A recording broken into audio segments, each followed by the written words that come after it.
Bagi memahami arena bola sepak di Indonesia, kita nak terus bersama dengan Safi Salih, penyerang pasukan KL City FC ketika ini yang juga pernah menjadi pemain bola sepak Malaysia pertama beraksi di Liga Super Indonesia dengan pasukan Pelita Jaya FC pada 2011. Assalamualaikum Safi, terima kasih sudi bersama kami dalam buletin awal ni. Safi, melihat kepada insiden rusuhan ini, bagaimana untuk kita memahami senario ataupun persekitaran permainan bola sepak di Indonesia ni? Ya, Waalaikumsalam, Inara. Okey, terima kasih kerana menghubungi saya. Dan memang saya sedih dengan kejadian yang telah berlaku dekat Indonesia lah. Dan apa yang saya fahamkan dan pengalaman saya bermain dengan pasukan Indonesia, memang mereka mempunyai semangat yang sangat fanatik terhadap bola sepak. Dan apabila kekalahan itu berlaku, terutamanya dengan kekalahan tim rival, memang mereka akan terbawa emosi lah. Dan saya rasa bila ramai penyokong yang datang ke stadium macam tu, memang dia semangat dia orang memang lain. Dan saya rasa memang sangat berduka cita untuk warga Indonesia dan Arema di sana, dan saya harapkan benda seperti ini tidak akan berlaku lagi lah untuk masa hadapan. Safi, macam Safi ceritakan tadi, tahap fanatik peminatnya di Indonesia ini, kita nak melihat insiden ini dari dua sudut. Satu, tentunya nak melihat kepada tahap fanatik peminat Indonesia ini, tapi kedua, kita juga nak lihat dari sudut aspek keselamatan. Kerana kalau kita nak lihat peminat fanatik bola sepak ini bukan saja di Indonesia, ada saja di mana-mana. Tapi insiden yang berlaku pada skala yang begitu teruk, sekarang ini hampir 200 yang terkorban. Kita dah lama tak saksikan insiden pada skala ini. Mungkin kita teringat pada insiden Hillsborough di England pada 1989, juga di Peru 1964 dengan 328 terkorban. Tapi kalau kita nak melihat kepada pengalaman Safi berada di sana sebelum ini, bagaimana untuk kita fahami tahap fanatik peminat, ya, tapi juga dari segi keselamatan di sana bagaimana?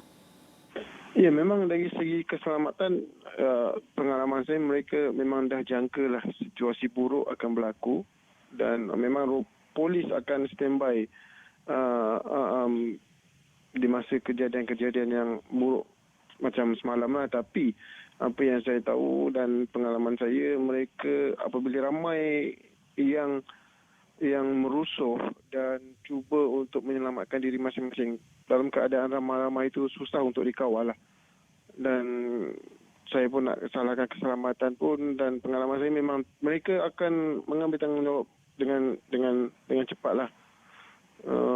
Mereka akan ada kawalan yang sangat ketat terhadap pemain, tapi untuk mengawal penonton yang bertindak liar seperti itu, saya rasa memang di luar jangkaan dan di luar kawalan pihak polis lah. Mereka terlalu ekstrim dan mereka terlalu fanatik dan terbawa-bawa dengan emosi. Perkara ini yang memburukkan lagi keadaan seperti mana yang berlaku semalam lah. Safi sendiri apabila beraksi dalam Liga Super Indonesia dengan pasukan Pelita Jaya FC sebelum ini, mungkin pernah mengalami insiden yang hampir sama, mungkin ada juga menyaksikan insiden keganasan atau rusuhan yang berlaku sebelum ini? Ya, memang saya pernah menerima kejadian seperti inilah, terutamanya ketika saya bermain dengan Pelita Jaya menentang Persib di laman sendiri ataupun di tempat lawan. Saya menerima penentangan yang hebat daripada fans lah, terutamanya. Mereka lepas bermain tu, kami akan diserbu oleh fans masuk ke padang, dan saya terus berlari ke dalam dressing room dan dikawal rapi dengan pegawai keselamatan, terutamanya pihak polis. Dan di luar stadium juga mereka membaling batu dan membuat serangan provokasi lah. Dan mereka memang sangat fanatik. Itu yang saya rasa, mereka sangat fanatik. Kawalan keselamatan ada di situ, tapi untuk mengawal mereka yang ramai bertindak di luar jangkaan, saya rasa agak sukar. Safi, sebagai seorang pemain bola sepak yang sudah pun capai tahap veteran, legend sekarang ini, dan juga sebagai seorang peminat sukan bola sepak, bagaimana Safi rasa melihat insiden seperti yang berlaku di Jawa Timur ini mencemarkan sukan bola sepak itu sendiri?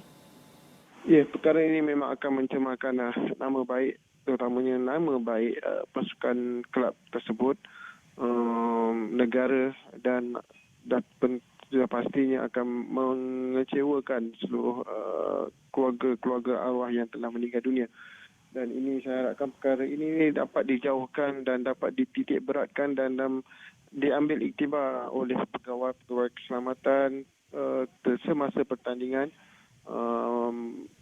Biarlah kita melihat ini sebagai teladan untuk kita memperketatkan lagi lah di bahagian keselamatan. Jangan ambil remeh mengenai keselamatan penonton yang ramai.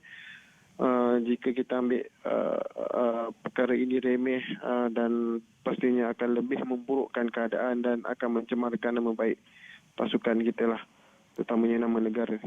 Saya mengharapkan perkara ini tidak akan berlaku dan dapat dijauhkan dan tidak dapat dijauhkan lah, saya harapkan. Baik, terima kasih. Itu tadi Safi Saleh, penyerang bersama pasukan KL City FC ketika ini yang juga pernah menjadi pemain bola sepak Malaysia pertama beraksi di Liga Super Indonesia dengan pasukan Pelita Jaya FC pada 2011. Mengulas sedikit sebanyak mengenai dengan senario bola sepak Indonesia susulan insiden rusuhan ini. Dan banyak lagi perkongsian dalam Buletin Awani jam ini, tapi kita akan berhenti seketika, kembali selepas ini.